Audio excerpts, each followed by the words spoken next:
இது வந்து வைக்கோல் தான் சரிங்களா. இதை வந்து ஜஸ்ட் கட் பண்ணி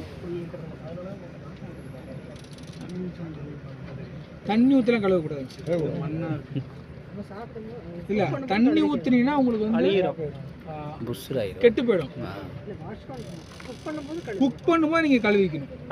நம்ம வந்து ஜஸ்ட் கத்தியால் இந்த மாதிரி வைப் பண்ணிட்டு தொடச்சி இது பண்ணிட்டு டிஷ்யூ பேப்பர் வச்சு தான் துடைக்கணும். தண்ணி ஊற்றக்கூடாது. அதாவது ஆயிஸ்டர் மஷ்ரூமில் தண்ணி பட்டுச்சுன்னா அந்த மஷ்ரூம் பெருசாக இதாகாது. ஆனால் மில்கி மஷ்ரூமில் தண்ணி பட்டுச்சுன்னா மஷ்ரூம் கலர் வந்து போயிடும். வாஷ் பண்ணக்கூடாது, சீக்கிரம் கெட்டு போயிடும். நம்ம பேக் பண்ணி அனுப்புகிறோம்ல கெட்டுடும். அவ்வளோதான். சார் நம்ம எல்லாமே ரொம்பவே ப்ரிசர்வேட்டிவ் பண்ணால் பேக்கிங் நம்ம ப்ரிசர்வேட்டிவ் போடுற அவசியம் இல்லை சார். ஜஸ்ட்டு நம்ம காய்கறி மாதிரி தானே இது.